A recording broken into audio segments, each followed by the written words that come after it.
G'day. Look, today I just wanted to talk to you quickly about some base items of survival equipment that you should carry with you all the time. Whenever you're out camping, hiking, just doing a day walk, if you're driving out in your four-wheel drive, anywhere you go in the Australian bush, you should carry these base level items, and it should be actually on you. You should also have another range of gear with you in a day pack or a small bag that you can carry with you that should include water. And not just a 600ml plastic water bottle. It should carry a good quantity of water, at least 2 litres per person per day in this big country of ours. Alright, so beyond that you might have a hiking pack or a camping pack. That should have a range of other gear and food, shelter, water components to that as well. To keep yourself built up with a system of different survival options that give you that ability to look after human life support requirements when things go astray. In your vehicle you should always also have another layer again of equipment. But back to just what you should carry directly on you. The first thing I think you should all carry, irrespective of the nature of it, is a good knife. Carry a pocket knife, a folding knife, a multi-tool, whatever your personal preference is, but carry that with you. That's going to provide you the baseline cutting tool requirements for all your stuff in the bush. And you'd be amazed how often you need that particular tool. It's probably our centre focus in terms of a tool choice for survival or bushcraft in the Australian outback.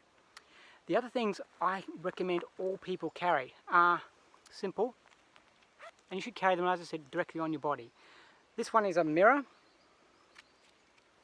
a simple signal mirror. It's protected by a little case, so that I've got the full use of that device when it's needed. Now, I don't use the peephole. I've done another video on that as to rationale of why I don't use the peephole, but you do need a good, reliable, protected surface. Whether you just put tape over that until you need it, that'll work fine. And you don't need to go and buy one. You can just get a makeup mirror or any other small bit of plastic with a mirror surface on it and make that your emergency signal mirror. This has got a piece of cordage on it as well, probably enough, just enough to make a bow drill if you had that skill set. Probably a little bit on the short side, but you'd get by if you had to. And it's also equipped at the other end with a whistle.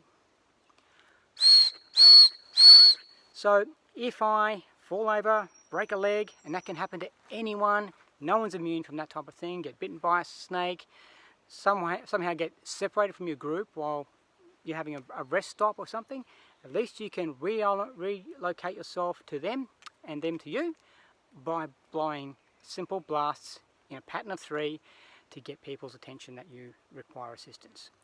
So that would be it, at least. And if you're going to jungle country, close country, remember, you're just getting disorientated. It can be as simple as going to have a wee over behind the tree over there, turning around and your group's gone. Happens. If you've not been in jungle that thick, you probably won't appreciate that, but if you have, you know how important those two items are particularly. They should be around your neck in a pocket, tied to you. Never go off your body. And if you follow those basic principles, you're going to have at least a level of safety when you're out in the bush. So, signal mirror, whistle, cutting tool, and a fire lighting device. Didn't mention that one, but a fire lighting device in terms of a fire steel that you can use in conjunction with your knife. There's basically most of your requirements wrapped up in a shell. Make sure you wear sensible clothing. Thongs, board shorts and a singlet are not appropriate clothing for the bush. You can try it, be my guest, but you need long sleeve, long pants, closed-in footwear and a light jacket at least. Stay safe out there, dare to survive, and we'll see you on the flip side.